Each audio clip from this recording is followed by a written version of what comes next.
ये बहुत पुराने वक्तों की बात है।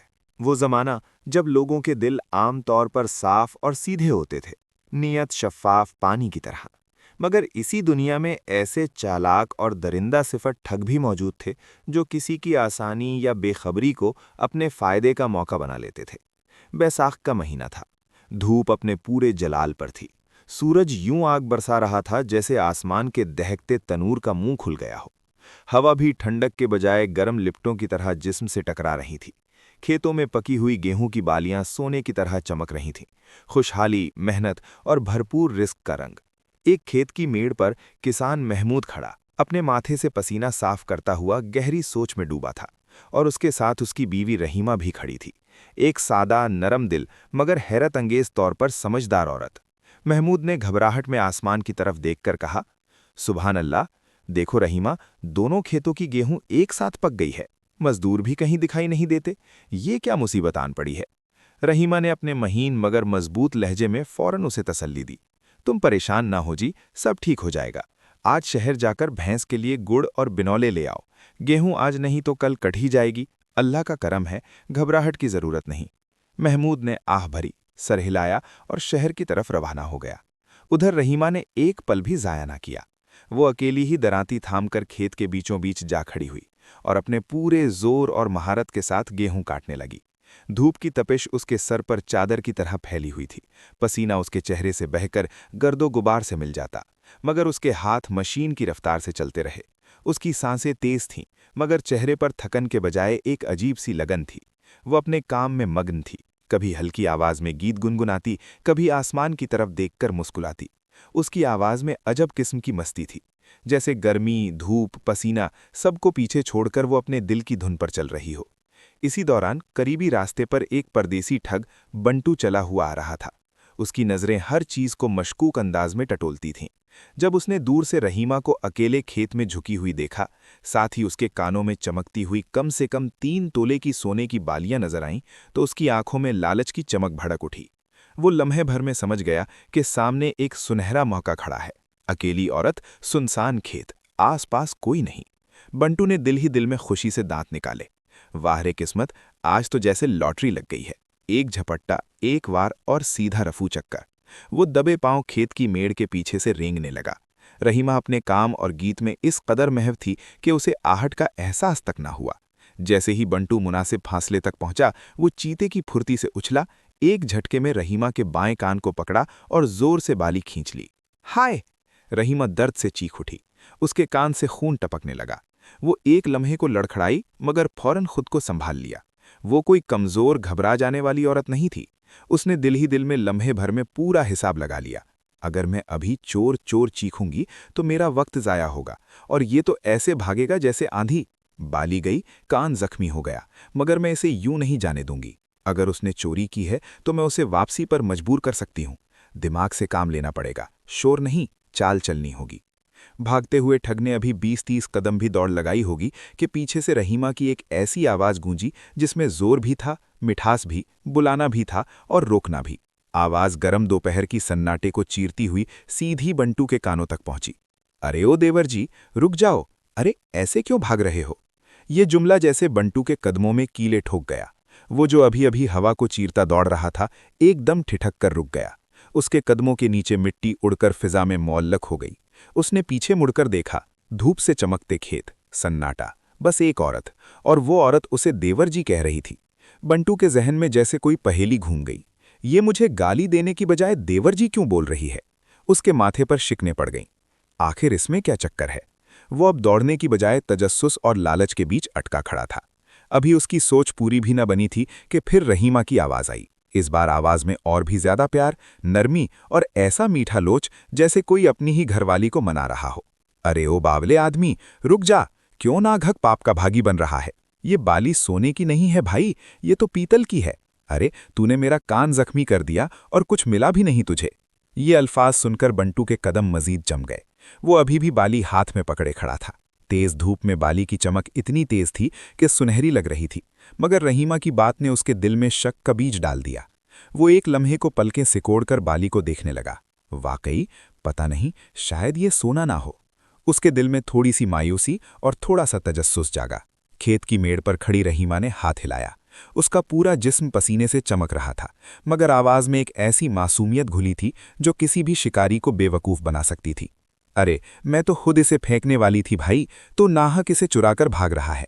अगर तुझे पीतल ही चाहिए ना, तो ये दूसरी वाली भी ले जा। कम से कम मेरा ये काम तो बच जाएगा, नहीं तो कोई दूसरा तेरे जैसा आएगा और ऐसे ही मेरा कान फाड़कर भाग जाएगा। अल्लाह के लिए आ जा और ये दूसरी भी ले जा। ये सुनकर लालची बंटू के दिल में एक बार फिर हिर्स का शोला भड़क उठा। अरे वाह, यानी दूसरी भी मिल सकती है। उसके जहन में हिसाब किताब चल पड़ा। ये औरत तो बिल्कुल बेवकूफ लगती है, पीतल समझती है सोना।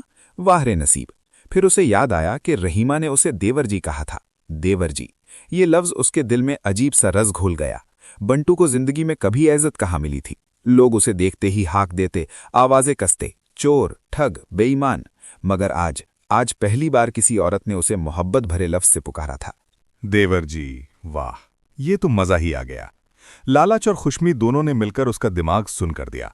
अब वो भागने के बजाय वापस जाने में ही फायदा देख रहा था। चेहरे पर झूठी शर्मिंदगी, कदमों में मजबूरी और आंखों में छिपी मक्कारी लिए वो आहिस्ता आहिस्ता वापस बढ़ा। हर कदम के साथ उसकी रफ्तार और भी नर्म होती जाती, जैसे वो वाकई माफी मांगने आ रहा हो। जब वो रहीमा के करीब आया तो उसने बाली हाथ में पकड़ी हुई आगे बढ़ाई और अपने लहजे में एक मसनूई मासूमियत ठूंसकर बोला, अरे भाभी जी, मैं तो मजाक कर रहा था। मैं कोई चोर थोड़े ही हूं। मैं तो बस देख रहा था कि तुम डरती हो या नहीं। ये लो अपनी बाली वापस, माफ कर दो मुझे। उसकी आवाज में झूठ की वो महक थी जिसे रहीमा ने चंद लम्हों में पहचान लिया, मगर वो ऊपर से बेहद सीधी भोली पगली बन गई। उसकी आंखों में हल्की हैरानी, होठों पर बेयकीनी और लहजे में नरमी घुल गई। रहीमा ने अंदर ही अंदर दिल में कहा, बकरा खुद चलकर छुरी के नीचे आ गया, शुक्र है मौला। ऊपर से वो सर को हल्का सा झटका देती मसनूई हैरत से बोली, हाय अल्लाह, तुम मजाक कर रहे थे।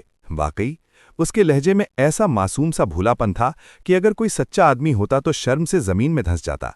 मगर बंटू, जो पहले ही अपनी चालाकी पर नाजा था, उसकी नरमी पर और भी फूल गया।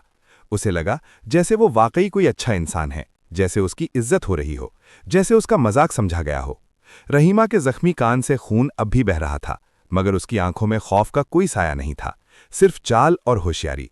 वो बाहर से कमजोर, लाचार, नर्म दिल बनकर खड़ी थी, मगर अंदर से वो एक बारीक बीन हिकमत पर चल रही थी। बंटू को लग रहा था कि वो जीत गया है, मगर हकीकत ये थी कि वो उसी पल हार चुका था। खेत के बीच वो दोनों खड़े थे, एक जिसे लगा वो बाजी ले गया है और दूसरी जो जानती थी कि असल जीत उसकी है। ये लम्हा आने वाले मंजर का खामोश मगर फैसला आगाज था। उसने आहिस्ता टूटे दिल की मासूमियत के साथ कहा, मैं तो डर गई थी। तुम तो बिल्कुल मेरे सगे देवर जैसे लगते हो। अल्लाह तुम्हारा भला करे, तुम्हें खुश रखे। उसके ये अल्फाज बंटू के दिल में सीधे तीर की तरह उतरे। वो तीर जो तकलीफ नहीं देता, बल्कि अंदर कहीं अजीब सी गर्मी, अजीब सा एहसास जगा देता है। बंटू की नजरें अब बार बार दोनों बालियों पर टिक जातीं और फिर रहीमा की तरफ लौट आतीं। लालच अपनी जगह थी, मगर उससे भी आगे बढ़कर एक खुशी जागी हुई थी कि कोई उसे देवर कहकर इज्जत दे रहा है। वो अपनी जिंदगी में कितनी बार इस लफ्ज से नवाजा गया था, शायद कभी नहीं। हमेशा लोग उसे धुतकारते, उसकी हरकतों पर नाक चढ़ाते, मगर आज एक औरत, वो भी अकेली, वो भी सोने जैसी बालियां पहनने वाली औरत, उसे देवर जी कह रही थी।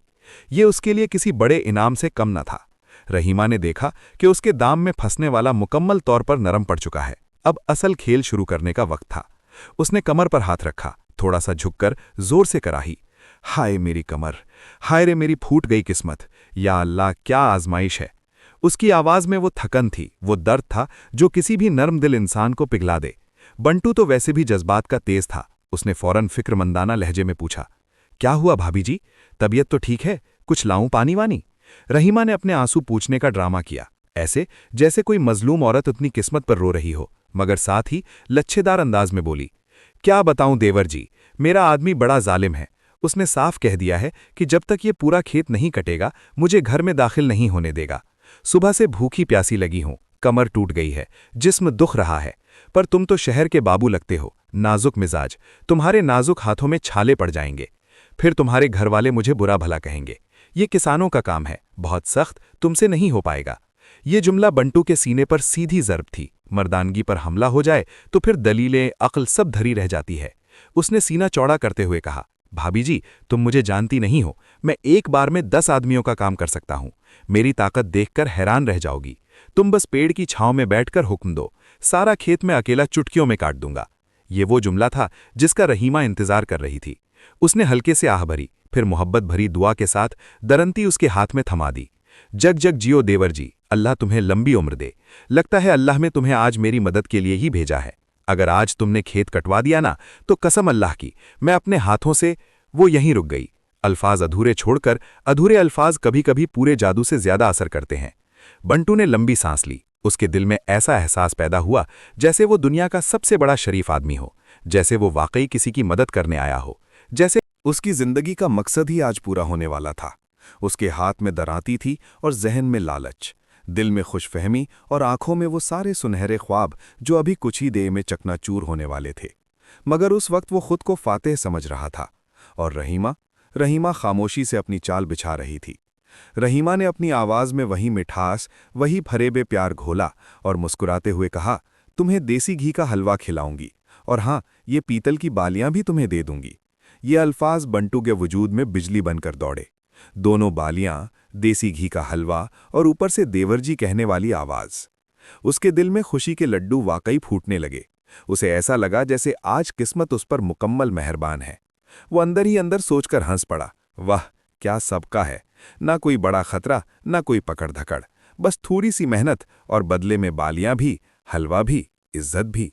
ये तो जिंदगी की सबसे बड़ी खैर हो गई। उसने दराती मजबूती से थामी और गेहूं काटने में लग गया। दोपहर के 2 बजने वाले थे। सूरज बिल्कुल सवा नीजे पर था। धूप ऐसी पड़ रही थी कि जैसे आसमान से आग बरसती हो। गर्म लू के झोंके कपड़ों के आर पार होकर जिस्म में चुभते थे। लेकिन बंटू के जहन में सिर्फ एक ही चीज थी, बालियां और हलवा। रहीमा नीम के बड़े सायेदार पेड़ के नीचे चारपाई पर मजे से लेट गई। ठंडी हवा उसकी तरफ चली आ रही थी।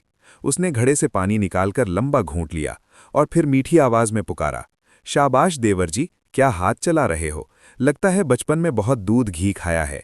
अरे माशा अल्लाह, क्या जोर है तुम्हारे बाजुओं में। वो तारीफ सुनकर ठग के अंदर नहीं जान आ गई। हालांकि उस वक्त तक उसका जिस्म पसीने से शराबोर हो चुका था। कमीज कमर और सीने से चिपक गई थी। हाथों में दर्द था, मगर तारीफ ने उसकी थकन को जैसे धो डाला हो। आधे घंटे के बाद उसके हाथ लरजने लगे, सांसें तेज हो गई थीं। वो एक लम्हे को रुका, दराती जमीन में गाड़कर कमर सीधी की और सोचा, बस थोड़ी देर सुस्ता लूं, वरना सच में जान निकल जाएगी। मगर रहीमा फौरन बोल पड़ी, अरे देवर जी, रुक क्यों गए? देखो जरा सा ही बचा है, सूरज भी ढलने वाला है, जल्दी खत्म करो, फिर घर चलकर हलवा भी तो खाना है, और हाँ, वो बालियां भी लेनी ही है ना। ये सुनकर ठग के कदमों में फिर से हरकत आई। लालच ने थकन पर जीत हासिल कर ली। उसने दोबारा दरांती उठाई। हाथों में छाले बनने लगे थे, उंगलियों की पोरें जल रही थीं। उसकी सांसें बेतरतीब हो गई थीं, मगर उसके दिमाग में सिर्फ एक चीज गूंज रही थी, बालियां, हलवा और इज्जत। रहीमा बीच बीच में उसके गुरूर को बढ़ाती रही, वाह देवर जी, मेरे अपने आदमी से तो तुम लाख गुना अच्छे हो। वो तो एक क्यारी काट कर हाँपने लग जाता है, मगर तुम तो शेर हो, शेर। अल्लाह तुम्हें ताकत दे। ठग ने दिल ही दिल में बड़बड़ाया, हाँ शेर तो हूं, पर आज गधे की तरह काम कर रहा हूं। खैर थोड़ा सा रह गया है, फिर मजे ही मजे हैं। वक्त गुजरता गया। शाम के 6 बजने को आए। मैदान में पड़े गेहूं के ढेर गवाही दे रहे थे कि बंटू ने वाकई पूरा खेत अकेले काट डाला है। आखिरी कट लगाते वक्त उसका जिस्म कांप रहा था। पैरों में जान न थी, आंखों के आगे धुंध छा रही थी। वो लड़खड़ाता हुआ नीम के पेड़ के पास आया और फिर एकदम धड़ाम से जमीन पर गिर पड़ा। वो हांफते हुए कहा रहा, भाभी जी, खेत कट गया, बस अब हलवा खिला दो, मुझसे तो हिल भी नहीं जा रहा, जान निकल रही है मेरी। रहीमा ने अपनी चादर के कोनों को आहिस्ता से दुरुस्त किया, जैसे किसी ने लंबे दिन के बाद सांस सीधी की हो। उसके कदमों में एक ठहरा हुआ एतमाद था। वो आराम से सीधी खड़ी हुई और हल्के से खेत की तरफ नजरें दौड़ाईं। सूरज की ढलती रोशनी में सारा मंजर चमक रहा था। हर कटी हुई गेहूं की बाली ऐसा लग रहा था जैसे किसी ने सोने की कोंपलें जमीन पर बिछाती हों। पूरा खेत साफ सुथरा, बाकायदा सफाई के साथ कटा हुआ था। कहीं कोई तिल्ला भी बेतरतीब न था। रहीमा के दिल में एक गहरी बेआज मुस्कुराहट उभरी। वो सोचने लगी, क्या कमाल हुआ है। अगर मैं मजदूर बुलाती तो कम से कम 500 रुपए तो लग ही जाते, और ऊपर से खाना, पानी, आराम सब अलग। पर आज तो अल्लाह ने खुद इंतजाम कर दिया। पूरा खेत मुफ्त में कट गया। अल्लाह का शुक्र है। अब उसके चेहरे का तासुर बदल गया था। वो मासूम, शोख, बेबस औरत गायब थी। उसकी जगह एक समझदार, तेज दिमाग और तजर्बेकार औरत खड़ी थी। उसकी आंखों में चालाकी की झलक थी, जानती हुई कि उसने पूरे दिन में जो खेल खेला उसमें उसे एक पत्ती भी हार नहीं मानी। वो ठग की तरफ मुड़ी जो थकन से चूर नीम के दरख्त के नीचे गिरता पड़ता बैठा था। उसके जिस्म का हर अंग हार मान चुका था, मगर जहन अब भी बालियों और हलवे के लालच में था। पर टेक लगाए बैठी थी। थकन का कोई नामो निशान नहीं था, बल्कि उसके चेहरे पर एक फातेहाना सी रौनक थी। हल्की हवा में उसके सोने के कुंडल झूल रहे थे और उसके होठों पर ऐसी शरारत भरी मुस्कुराहट थी जो साफ बता रही थी कि मामला सीधा नहीं है। रहीमा ने इंतहाई सुकून से कहा, मैंने नहीं जी, मेरे मुंह बोले देवर ने काटा है, शहर से आया था बेचारा। फिर थोड़ा झुककर शोखी से आंख मारी और बोली, बड़ा मेहनती था, बस उसे मजदूरी में शाबाशी और भागने का मौका दिया है। महमूद के चेहरे पर पहले तो हैरानी ही हैरानी छा गई। देवर? शहर से? ये सब क्या कह रही है? उसने चंद लम्हों तक रहीमा के चेहरे को देखा। चमकती आंखें, चालाकी से भरपूर मुस्कुराहट और वो मखसूस अंदाज जिसमें उसने हमेशा मुश्किल वक्त में अक्ल से काम लिया था। अचानक उसने हल्की सी हंसी हंसी में सर हिलाया और बोला, आज फिर किसी ने इस चालाक बीवी से पंगा लेने की कोशिश की है ना, और बेचारा उल्टा खुद ही फंस गया। रहीमा ने फातेहाना अंदाज में अपनी चादर को सीधा किया और जोर से कहकहा लगाया। महमूद भी साथ हंसने लगा। दोनों की हंसी एक साथ खेतों में गूंजने लगी, जैसे फसल की कटाई के बाद किसान का दिल खुशी से भर जाए। हंसी की आवाज़ शाम की फिजा में दूर तक फैल रही थी। नीम के पत्तों से टकराती, ताज़ा कटी फसल की महक में घुलती और ढलते सूरज की रोशनी के साथ पूरे मंजर को एक खुशगवार इख्तिताम दे रही थी। इस कहानी से सबक, दोस्तों, ये किस्सा सुनकर इंसान बेइख्तियार सोचता है कि वाकई ताकत से बड़ी कोई चीज़ है तो वो अक्ल है। दिमाग वो खजाना है जिसका वजन सिफर होता है, मगर फायदा दुनिया का सबसे भारी होता है। इस ठग ने ये समझा कि एक अकेली कमज़ोर औरत को लूटना आसान होगा। वो आया भी उसी नीयत से था कि सोना लेकर चलता बनेगा, मगर रहीमा, एक आम देहाती औरत ने अपनी मीठी बातों, चालाक जुमलों और मौका शिनासी से उसको यूं जाल में फंसा लिया कि वो सारा दिन उसका खेत काटता रहा, और जब वो अपनी लालच के सहारे थककर गिरने ही वाला था तो उसी लालच को इस्तेमाल करके उसको यूं भगा दिया कि उसे सांस लेने की फुर्सत न मिली। आखिर में वही ठग जो लूटने आया था खुद ही लुट गया, खाली हाथ, थका हारा, खौफजदा और बेवकूफ़ बनकर। इसे कहते हैं, सांप भी मर जाए और लाठी भी न टूटे। ये कहानी हमें सिखाती है कि अक्ल, सब्र और मौके की पहचान सबसे बड़ी ताकत है। लालच इंसान को अंधा कर देता है, और जो दूसरों को धोखा देने निकलता है अक्सर खुद ही धोखा खा जाता है। खुदा हाफिज।